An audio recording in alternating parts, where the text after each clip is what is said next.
Uh, Welcome, globalbloomsday.com. I'm John Waters at Glucksman Ireland House at New York University.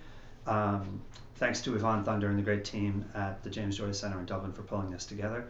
We will be reading today from two episodes from Eumaeus and from Ithaca. So I'll be starting with Eumaeus, and then Greg Londe and Abby Bender and I will be reading from Ithaca. There'll be a little short break in between the two episodes of about 15 or 20 seconds. So away we go.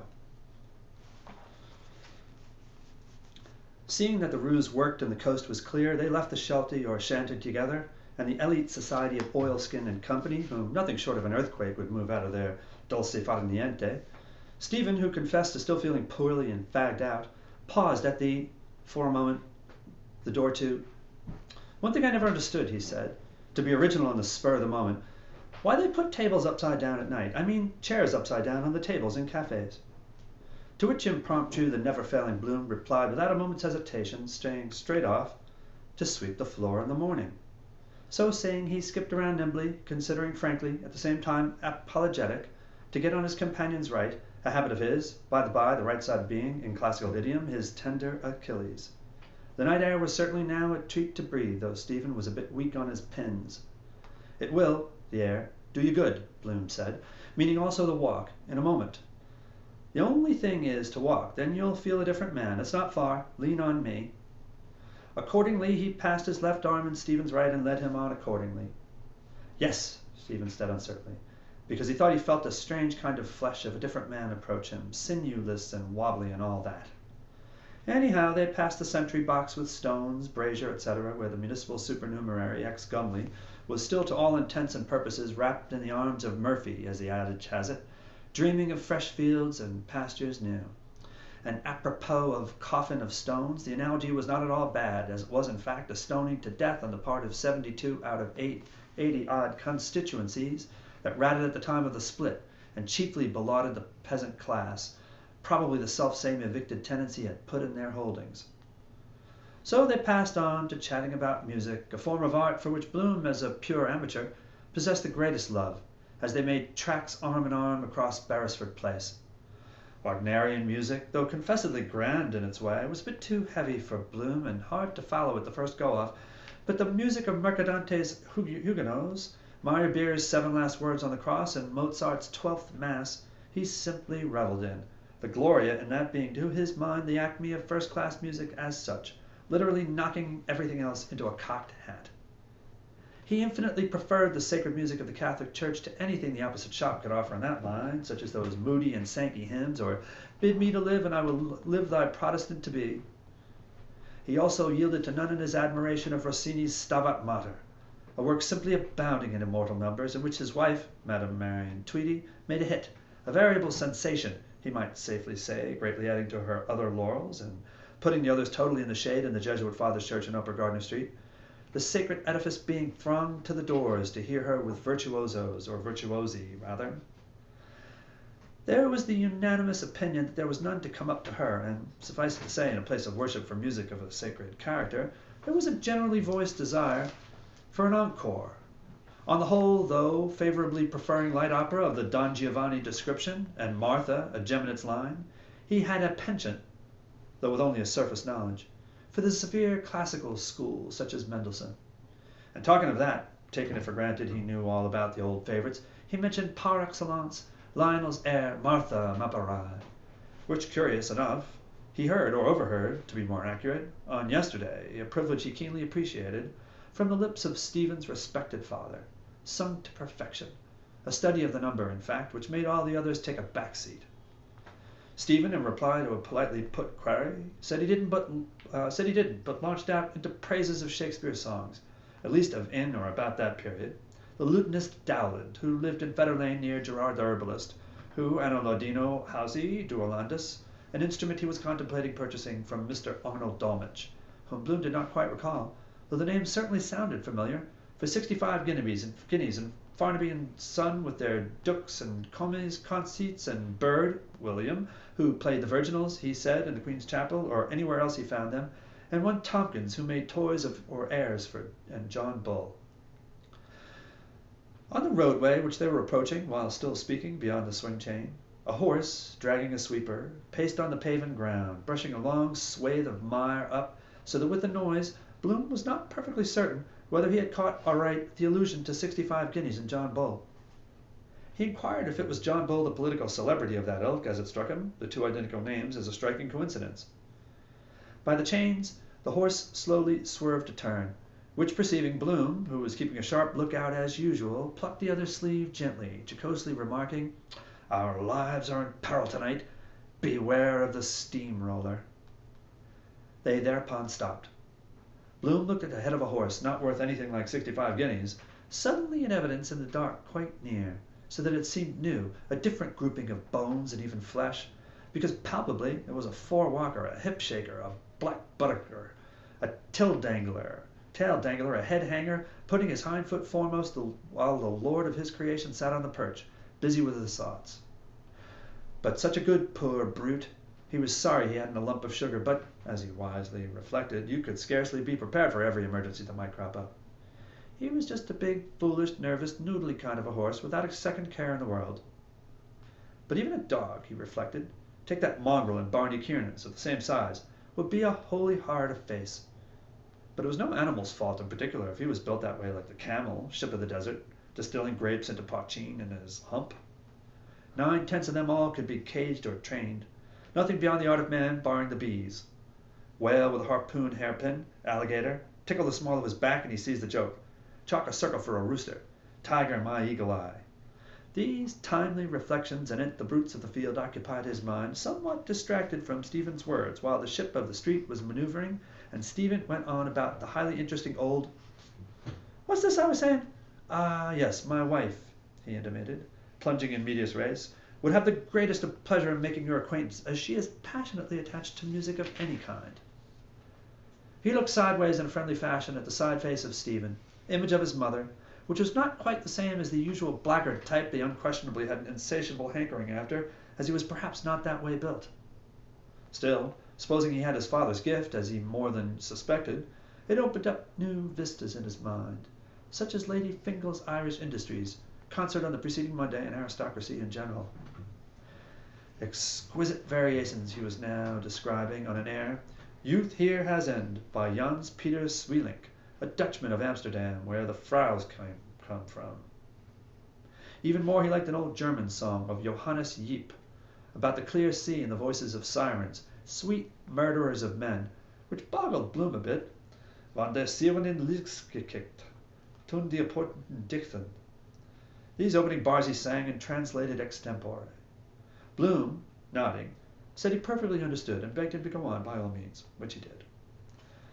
A phenomenally beautiful tenor voice like that, the rarest of boons, which Bloom appreciated at the very first note he got out, could easily, if properly handled by some recognized authority on voice production, such as Barraclough and being able to read music into the bargain, command its own price where baritones were 10 a penny, and procure for its fortunate possessor in the near future an entree into fashionable houses in the best residential quarters of financial magnates in a large way of business and entitled people where, with his university degree of B.A., a huge add in its way, and gentlemanly bearing to all the more influence the good impression, he would infallibly score a distinct success, being blessed with brains, which also could be utilized for the purpose, and other requisites if his clothes were properly attended to, so as to the better worm his way into their good graces, as he, a youthful tyro in society's sartorial niceties, hardly understood how a little thing like that could militate against you. It was in fact only a matter of months, and he could easily foresee him participating in their musical and artistic conversationes during the festivities of the Christmas season, for choice causing a slight flutter in the dovecotes of the fair sex, and being made a lot of by ladies out for sensation, cases of which, as he happened to know, were on record. In fact, without giving the show away, he himself, once upon a time, if he cared to, could easily have... Added to which, of course, would be the pecuniary emolument, by no means to be sneezed at, going hand in hand with his tuition fees. Not, he parenthesized, that for the sake of filthy lucre he need necessarily embrace the lyric platform as a walk in life for any lengthy space of time, but a step in the required direction it was, beyond yea or nay, and both monetarily and mentally it contained no reflection on his dignity in the smallest, and it often turned in uncommonly handy to be handed a cheque at a much-needed moment when every little helped. Besides, though taste latterly had deteriorated to a degree, Original music like that, different from the conventional rut, would rapidly have a great vogue, as it would be a decided novelty for Dublin's musical world after the usual hackneyed run of catchy tenor solos foisted on a confiding public by Ivan Saint-Austel and Hilton Saint-Just in their Genus Omne. Yes, beyond a shadow of a doubt he could, with all the cards in his hand, and he had a capital opening to make a name for himself, and win a high place in the city's esteem, where he could command a stiff figure and, booking ahead, give a grand concert for the patrons of the King Street house, giving a backer-up, if one were forthcoming, to kick him upstairs, so to speak, a big if, however, with some impetus of the goat-head sort to obviate the inevitable procrastination which often tripped up a too-much faded prince of good fellows, and it need not detract from the other one by one iota, as, being his own master, he would have heaps of time to practice literature in his spare moments when desirous of so doing, without its clashing with his vocal career or containing anything derogatory whatsoever, as was a matter for himself alone. In fact, he had the ball at his feet, and that was the very reason why the other, possessed of a remarkably sharp nose for smelling a rat of any sort, hung on to him at all. The horse was just then, and later on, at a propitious opportunity, he purposed, Bloom did, without any way prying into his private affairs, on the fool's step in where Angel's principle advising him to sever his connection with a certain budding practitioner who, he noticed, was prone to disparage, and even, to a slight extent, with some hilarious pretext, when not present, deprecate him, or whatever you like to call it, which, in Bloom's humble opinion, threw a nasty sidelight on that side of a person's character. No pun intended. The horse, having reached the end of his tether, so to speak, halted, and, rearing high a proud feathering tail, added his quota by letting fall on the floor, which the brush would soon brush up and polish, 3 smoking globes of turds. Slowly, 3 times, one after another, from a full crupper, he mired. And humanely his driver waited till he, or she, had ended, patient in his scythed car. Side by side, Bloom, profiting by the contretemps, with Stephen passed through the gap of the chains, divided by the upright, and, stepping over a strand of mire, went across towards Gardner Street lower, Stephen singing more boldly, but not loudly, the end of the ballad, Und alle Schiffe brechen. The driver never said a word, good, bad, or indifferent. He merely watched the 2 figures as he sat on his low-backed car, both black, one full, one lean, walk towards the railway bridge, to be married by Father Mar. As they walked, they at times stopped and walked again, continuing their tete-a-tete, which, of course, he was utterly out of, about sirens, enemies of man's reason, mingled with a number of other topics of the same category, usurpers, historical cases of the kind, while the man in the sweeper car, or you might as well call it in the sleeper car, who in any case couldn't possibly be here because they were too far, simply sat in his seat near the end of Lower Gardner Street and looked after their low-backed car. Here I am. Ithaca. Yeah.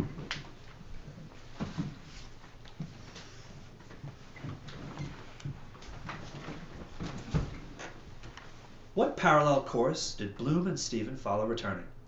Starting united, both at normal walking pace, from Beresford Place, they followed in the order named Lower and Middle Gardner Streets and Mountjoy Square, west. Then at reduced pace, each bearing left, Gardner's Place, by inadvertence, as far as the farther corner of Temple Street, north. Then at reduced pace, with interruptions of halt, bearing right, Temple Street, north, as far as Hardwood Place. Approaching disparate, at relaxed walking pace, they crossed both the circus before George's Church diametrically, the chord in any circle being less than the arc which it subtends. But what did the duumvirate deliberately during their itinerary? Music, literature, Ireland, Dublin, Paris, friendship, woman, prostitution, diet, the influence of gaslight, or the light of arc and glow lamps on the growth of adjoining para-heliotropic trees, exposed corporation emergency dust buckets, the Roman Catholic Church, ecclesiastical celibacy, the Irish nation, Jesuit education, careers, the study of medicine, the past day, the maleficent influence of the pre-Sabbath, Stephen's collapse. Did Bloom discover common factors of similarity between their respective like and unlike reactions to experience? Both were sensitive to artistic impressions, musical in preference to plastic or pictorial. Both preferred a continental to an insular manner of life, a cisatlantic to a transatlantic place of residence. Both indurated by early domestic training and an inherited tenacity of heterodox resistance, professed their belief in many orthodox religions, national, social, and ethical doctrines. both admitted the alternately stimulating and obtunding influence of heterosexual magnetism. Were their views on some points divergent? Stephen dissented openly from Bloom's views on the importance of dietary and civic self-help, while Bloom dissented tacitly from Stephen's view on the eternal affirmation of the spirit of man in literature. Bloom assented covertly to Stephen's rectification of the anachronism involved in assigning the date of the conversion of the Irish nation to Christianity from Druidism by Patrick, son of Copernicus, son of Potatus, son of Odysseus, sent by Pope Celestine I in the year 432, in the reign of Leary, to the year 260 or thereabouts, in the reign of Cormac MacArt, died 266 A.D., suffocated by imperfect deglutition of aliment at Slutty and interned at Rossnaree.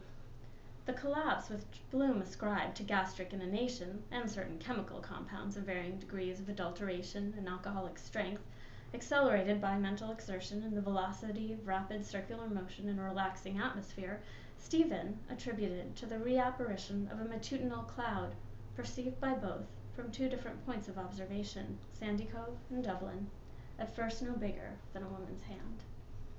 Was there one point on which their views were equal and negative? The influence of gaslight or electric light on the growth of adjoining paraheliotropic trees. Had Bloom discussed similar subjects during nocturnal perambulations in the past? In 1884, with Owen Goldberg and Cecil Turnbull, at night on public thoroughfares, between Longwood Avenue and Leonard's Corner and Sing Street and Bloomfield Avenue. In 1885, with Percy Apjohn in the evenings, reclined against the wall between Gibraltar Villa and Bloomfield House in Crumlin, barony of Uppercross. In 1886, occasionally with casual acquaintances and prospective purchasers on doorsteps, in front parlors and third-class railway carriages of suburban lines.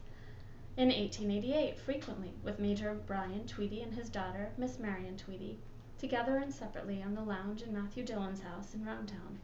Once in 1892 and once in 1893, with Julius Mastiansky, on both occasions in the parlor of his, Bloom's, house in Lombard Street West.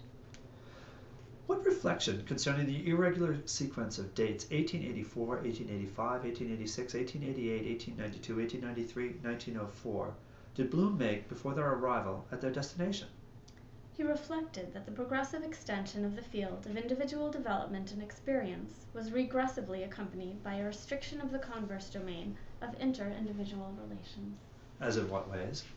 From inexistence to existence he came to many and was as one received. Existence with existence he was any, as any with any.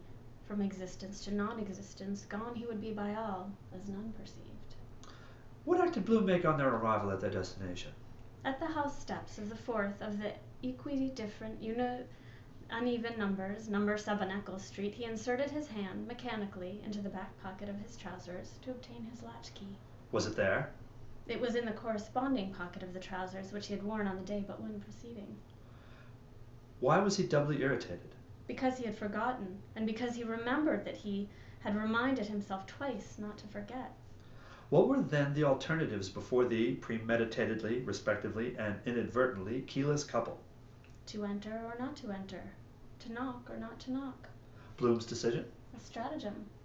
Resting his feet on the dwarf wall, he climbed over the area railings, compressed his hat on his head, grasped 2 points at the lower union of rails and stiles, lowered his body gradually by its length of 5 feet 9 inches and a half to within 2 feet 10 inches of the area pavement, and allowed his body to move freely in space by separating himself from the railings and crouching in preparation for the impact of his fall. Did he fall? By his body's known weight of 11 stone and 4 pounds in avoirdupois measure, as certified by the graduated machine for periodical self-weighing in the premises of Francis Friedman, pharmaceutical chemist of 19 Frederick Street North, on the last feast of the Ascension, to wit, the 12th of May of the bisectile year 1904 of the Christian era, Jewish era 5664, Mohammedan era 1322, golden number 5, epact 13, solar cycle 9, dominical letters CB, Roman indiction 2, Julian period 6617, 1904. Did he rise uninjured by concussion?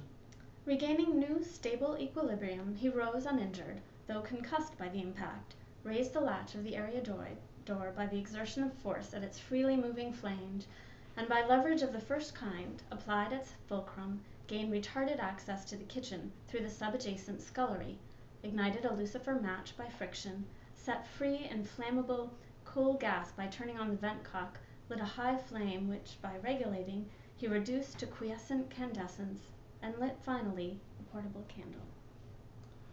What discrete succession of images did Stephen meanwhile perceive? Reclined against the area railings, he perceived through the transparent kitchen panes a man regulating a gas flame of 14 cp, a man lighting a candle, a man removing in turn each of his 2 boots, a man leaving the kitchen holding a candle of 1 cp. Did the man reappear elsewhere? After a lapse of 4 minutes, the glimmer of his candle was discernible through the semi-transparent, semicircular glass fanlight over the hall door. The hall door turned gradually on its hinges. In the open space of the doorway, the man reappeared without his hat, with his candle. Did Stephen obey his sign? Yes, entering softly, he helped to close and chain the door, and followed softly along the hallway, the man's back and listed feet, and lighted candle past a lighted crevice of doorway on the left, and carefully down a turning staircase of more than 5 steps, into the kitchen of Bloom's home. What did Bloom do? He extinguished the candle by a sharp expiration of breath upon its flame, drew 2 spoon-seat deal chairs to the hearthstone, one for Stephen with its back to the area window, the other for himself when necessary, knelt on one knee, composed in the grate a pyre of cross-laid resin-tipped sticks and various colored papers in irregular polygons of best Abram coal at 21 shillings a ton, from the yard of Messrs. Flower and McDonald of 14 D'Olier Street, kindled it at 3 projecting points of paper with one ignited lucifer match, thereby releasing the potential energy contained in the fuel by allowing its carbon and hydrogen elements to enter into free union with the oxygen of the air. Of what similar apparitions did Stephen think? Of others elsewhere in other times, who, kneeling on one knee or 2, had kindled fires for him, of Brother Michael in the infirmary of the College of the Society of Jesus at Clongowes Wood, Sallins, in the county of Kildare, of his father, Simon Daedalus, in an unfurnished room of his first residence in Dublin, number 13 Fitzgibbon Street, of his godmother, Miss Kate Morkan, in the house of her dying sister, Miss Julia Morkan, at 15 Usher's Island, of his mother, Mary, wife of Simon Daedalus, in the kitchen of number 12 North Richmond Street on the morning of the feast of St. Francis Xavier in 1898, of the Dean of Studies, Father Butt, in the Physics Theatre of University College, 16 Stevens Green North, of his sister Delia, in his father's house in Cabra. What did Stephen see on raising his gaze to the height of a yard from the fire towards the opposite wall? Under a row of 5 coiled spring house bells, a curvilinear rope stretched between 2 holdfasts athwart across the recess beside the chimney pier, from which hung 4 small-sized square handkerchiefs, folded unattached consecutively in adjacent rectangles, and 1 pair of ladies' grey hose with lisle suspender tops, and feet in their habitual position, clamped by 3 erect wooden pegs, 2 at their outer extremities, and the 3rd at their point of junction. What did Bloom see on the range? On the right, smaller hob, a blue enameled saucepan. On the left, larger hob, a black iron kettle. What did Bloom do at the range? He removed the saucepan to the left hob, rose and carried the iron kettle to the sink in order to tap the current by turning the faucet to let it flow. Did it flow? Yes. From Roundwood Reservoir in County Wicklow, of a cubic capacity of 2,400 million gallons, percolating through a subterranean aqueduct of filter mains of single and double pipage, constructed at an initial plant cost of 5 per linear yard by way of the Dargle, Rathdown, Glen of the Downs, and Callow Hill, to the 26-acre reservoir at Stillorgan, a distance of 22 statute miles, and thence through a system of relieving tanks by a gradient of 250 feet to the city boundary at Eustace Bridge, Upper Leeson Street. Through from prolonged summer drought and daily supply of 12.5 million gallons, the water had fallen below the sill of the overflow weir, for which reason the borough surveyor and waterworks engineer, Mr. Spencer Hardy, C.E., on the instructions of the Waterworks Committee, had prohibited the use of municipal water for purposes other than those of consumption, envisioning the possibility of recourse being had to the impotable water of the Grand and Royal Canals, as in 1893, particularly as the South Dublin Guardians, notwithstanding their ration of 15 gallons per day per pauper, supplied through a 6-inch meter, had been convicted of a wastage of 20,000 gallons per night by a reading of their meter on the affirmation of the law agent of the corporation, Mr. Ignatius Rice, solicitor, thereby acting to the detriment of another section of the public, self-supporting taxpayers, solvent, sound. What in water did Bloom, water lover, draw of water, water carrier, returning to the range, admire? Its universality, its democratic equality and constancy to its nature in seeking its own level, its vastness in the ocean of Mercator's projection, its unplumbed profundity in the sun-dammed trench of the Pacific, exceeding 8,000 fathoms, the restlessness of its waves and surface particles, visiting in turn all points of its seaboard, the independence of its units, the variability of states of sea, its hydrostatic quiescence in calm, its hydrokinetic turgidity in neap and spring tides, its subsidence after devastation, its sterility in the circumpolar ice caps, Arctic and Antarctic, its climatic and commercial significance, its preponderance of 3-to-1 over the dry land of the globe, its indisputable hegemony, extending in square leagues over all the region below the sub-equatorial Tropic of Capricorn, the multi-secular stability of its primeval basin, its ludofulvous bed, its capacity to dissolve and hold in solution all soluble substances,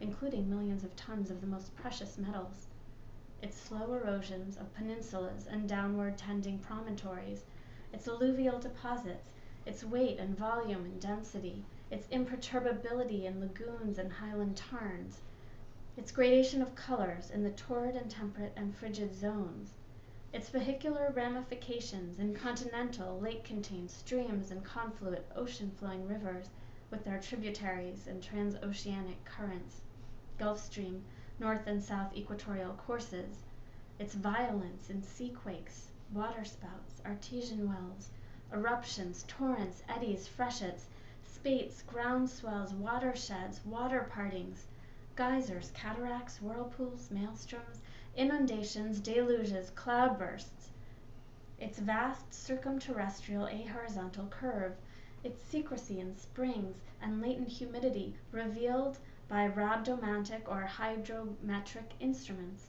and exemplified by a hole in the wall at Ashtown Gate, saturation of air, distillation of dew, the simplicity of its composition, 2 constituent parts of hydrogen with 1 constituent part of oxygen, its healing virtues, its buoyancy in the waters of the Dead Sea, its persevering penetrativeness in runnels, gullies, inadequate dams, leaks on shipboard, its properties for cleansing, quenching thirst and fire, nourishing vegetation, its infallibility as paradigm and paragon, its metamorphoses as vapor, mist, cloud, rain, sleet, snow, hail, its strength in rigid hydrants, its variety of forms in locks and bays and gulfs and bights and guts and lagoons and atolls and archipelagos and sounds and fjords and minches and tidal estuaries and arms of sea, its solidity in glaciers, icebergs, ice flows, its docility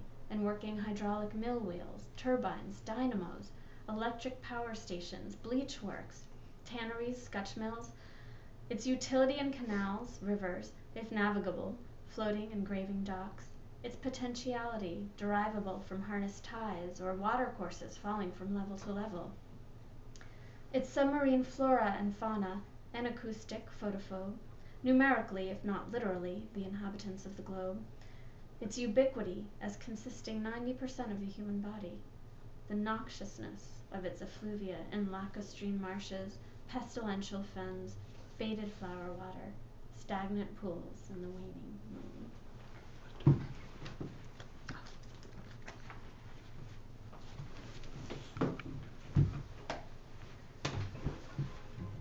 Having set the half-filled kettle on the now burning coals, why did he return to the still-flowing tap?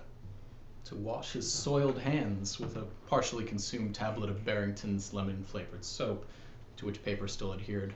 bought 13 hours previously for 4 pence and still unpaid for, in fresh, cold, never-changing, ever-changing water, and dry them, face and hands, in a long, red-bordered holland cloth passed over a wooden revolving roller.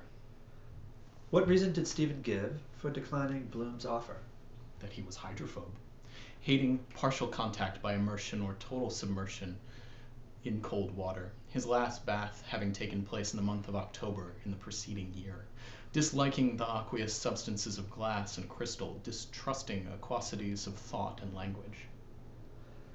What impeded Bloom from giving Stephen counsels of hygiene and prophylactic, to which should be added suggestions concerning a preliminary wetting of the head and contraction of the muscles with rapid splashing of the face and neck and thoracic and epigastric region, in case of sea or river bathing, the parts of the human anatomy most sensitive to cold being the nape, stomach, and thenar or sole of foot? The incompatibility of aquosity with the erratic originality of genius. What additional didactic counsels did he similarly repress? Dietary, concerning the respective percentage of protein and caloric energy in bacon, salt ling, and butter, the absence of the former in the last named and the abundance of the latter in the first named. Which seemed to the host to be the predominant qualities of his guest? Confidence in himself, an equal and opposite power of abandonment and recuperation. What concomitant phenomenon took place in the vessel of liquid by the agency of fire? The phenomenon of ebullition, fanned by a constant updraft of ventilation between the kitchen and the chimney flue. Ignition was communicated from the faggots of precombustible fuel to polyhedral masses of bituminous coal, containing in compressed mineral form the foliated, fossilated decidua of primeval forest, which had in turn derived their vegetative existence from the sun, primal source of heat, radiant, transmitted through omnipresent luminiferous diatherminous ether. Heat, convected, a mode of motion developed by such combustion, was constantly and increasingly conveyed from the source of calorification to the liquid contained in the vessel, being radiated through the uneven, unpolished surface, dark of the metal iron, in part reflected, in part absorbed, in part transmitted, gradually raising the temperature of the water from normal to boiling point, a rise in temperature expressible as the result of an expenditure of 72 thermal units needed to raise 1 pound of water from 50 degrees to 220 degrees Fahrenheit. What announced the accomplishment of this rise in temperature? A double falciform ejection of water vapor from under the kettle lid at both sides simultaneously. And for what personal purpose could Bloom have applied the water so boiled? To shave himself. What advantages attended shaving by night? A softer beard. A softer brush if intentionally allowed to remain from shave to shave in its illuminated lather. A softer skin if unexpectedly encountering female acquaintances in remote places at uncustomary hours. Quiet reflections upon the course of the day. A cleaner sensation when awaking after a fresher sleep since matutinal noises, premonitions and perturbations, a clattered milk can, a postman's double knock, a paper read, reread while lathering, relathering the same spot, a shock, a shoot, with thought of aught he sought, though fraught with naught might cause a faster rate of shaving, and a nick on which incision plaster with precision cut and humected and applied adhered, which was to be done. Why did absence of light disturb him less than presence of noise? Because of the surety of the sense of touch in his firm, full, masculine, feminine, passive, active hand. What quality did it, his hand, possess, but with what counteracting influence? The operative surgical quality, but that he was reluctant to shed human blood even when the end justified the means, preferring, in their natural order, heliotherapy, psychophysicotherapeutics, osteopathic surgery. What lay under exposure on the lower, middle, and upper shelves of the kitchen dresser opened by Bloom? On the lower shelf, 5 vertical breakfast plates, 6 horizontal breakfast saucers on which rested inverted breakfast cups, a mustache cup, uninverted, and saucer of Crown Derby, 4 white gold-rimmed egg cups, an open chamois purse displaying coins, mostly copper, and a file of aromatic violet comfits. On the middle shelf, a chipped egg cup containing pepper, a drum of table salt, 4 conglomerated black olive sin oleaginous paper, an empty pot of plum trees potted meat, an oval wicker basket bedded with fiber and containing 1 Jersey pear, a half-empty bottle of William Gibley & Company's white invalid port, half disrobed of its swath of coral pink tissue paper, a packet of Epps soluble cocoa, 5 ounces of Anne Lynch's choice tea, at 2 per pound in a crinkled lead paper bag, a cylindrical canister containing the best crystallized lump sugar, 2 onions, one the larger Spanish entire, the other smaller Irish bisected with augmented surface and more redolent, a jar of Irish model Dairy's cream, a jug of brown crockery containing a naggin, and a quarter of sour adulterated milk converted by heat into water, acidulous serum, and semi-solidified curds, which added to the quantity subtracted from Mr. Bloom's and Mrs. Fleming's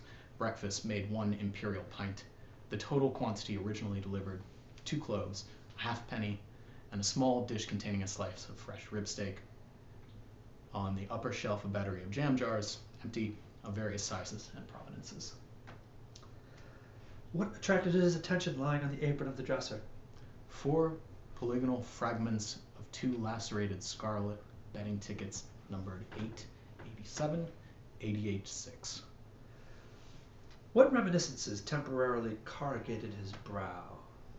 Reminiscences of coincidences, truth stranger than fiction, pre-indicative of the result of the Gold Cup flat handicap, the official and definitive result of which he'd read in the Evening Telegraph, late pink edition, in the cabin shelter at Butts Bridge.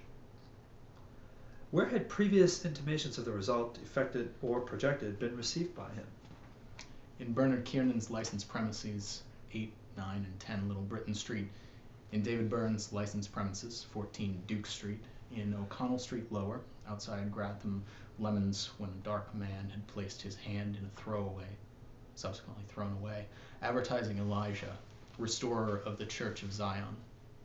In Lincoln's Place, outside the premises of F.W. Sweeney and Company Limited, dispensing chemists, when Frederick M. Benton Lyons had rapidly and successively requested, perused, and restituted the copy of the current issue of the Freeman's Journal and National Press, which he had been about to throw away, subsequently thrown away, he had proceeded toward the oriental edifice of the Turkish and Warm Baths, 11 Leinster Street, with the light of inspiration shining in his countenance and bearing in his arms the secret of the race, graven in the language of prediction. What qualifying considerations allayed his perturbations? The difficulties of interpretation, since the significance of any event followed its occurrence as variably as the acoustic report followed the electrical discharge, and of counter-estimating against an actual loss of failure to interpret the total sum of possible losses proceeding originally from a successful interpretation. His mood? He had not risked, he did not expect, he had not been disappointed, he was satisfied. What satisfied him? To have sustained no positive loss, to have brought a positive gain to others, light to the Gentiles. How did Bloom prepare a collation for a Gentile? He poured into 2 teacups, 2 level spoonfuls, 4 in all, of Epps soluble cocoa, and proceeded according to the directions for use printed on the label, to each adding, after sufficient time for infusion, the prescribed ingredients for diffusion in the manner and in the quantity prescribed. What supererogatory marks of special hospitality did the host show his guest? Relinquishing his symposiarchal right to the mustache cup of imitation Crown Derby presented to him by his only daughter, Millie, he substituted a cup identical with that of his guest and served extraordinarily to the guests, and in reduced measure to himself, the viscous cream ordinarily reserved for the breakfast of his wife, Marian, Molly. Was the guest conscious of, and did he acknowledge these marks of hospitality? His attention was directed to them by his host jocosely, and he accepted them seriously as he drank in joco-serious silence Epps's mass product, the creatured cocoa. Were there marks of hospitality which he contemplated but suppressed, reserving them for another and for himself on future occasions to complete the act begun? The reparation of a fissure of the length of 1 1/2 inches in the right side of his guest's jacket, a gift to his guest of one of the 4 ladies' handkerchiefs, if and when ascertained to be in presentable condition. Who drank more quickly? Bloom, having the advantage of 10 seconds at the initiation, and taking from the concave surface of a spoon, along the handle of which a steady flow of heat was conducted, 3 sips to his opponent's 1, 6-2, 9-3. What cerebration accompanied his frequentative act? Concluding by inspection, but erroneously, that his silent companion was engaged in mental composition, he reflected on the pleasures derived from literature instruction, rather than of amusement, as he himself had applied to the works of William Shakespeare more than once for the solution of difficult problems in imaginary or real life. Had he found their solution? In spite of careful and repeated reading of certain classical passages, aided by a glossary, he had derived imperfect convictions from the text, the answers not bearing in all points. What lines concluded his first piece of original verse written by him, potential poet, at the age of 11 in 1877 on the occasion of the offering of 3 prizes of 10, 5, and 2 and 6 respectively by the Shamrock, a weekly newspaper? An ambition to squint at my verses in print make me hope that for these you'll find room. If you so condescend, then please place at the end the name of yours truly, L. Bloom. Did he find 4 separating forces between his temporary guest and him? Name, age, race, creed. What anagrams had he made on his name in youth? Leopold Bloom, Elpodbomul, Maldoplub, Bolopidum, Old Olibo MP. What acrostic upon the abbreviation of his first name had he, kinetic poet, sent to Miss Marion Molly Tweedy on the 14th February, 1888? Poets have often sung in rhyme, of music sweet their praise divine. Let them hymn it 9 times 9, dearer far than song or wine. You are mine, the world is mine. What had prevented him from completing a topic song, music by R.G. Johnson, on the events of the past, or fixtures for the actual years, entitled If Brian Boru Could But Come Back and See Old Dublin Now, commissioned by Michael Gunn, lessee of the Gaiety Theatre, 46, 47, 48, 49 South King Street, and to be introduced to the 6th scene, the Valley of Diamonds, of the 2nd edition, 30 January 1893, of the grand annual Christmas pantomime Sinbad the Sailor, written by Greenleaf Whittier, scenery by George A. Jackson and Cecil Hicks, costumes by Mrs. and Miss Whelan under the personal supervision of Mrs. Michael Gunn, ballets by Jessie Noir, harlequinade by Thomas Otto, and sung by Nellie Bouvariste, principal girl.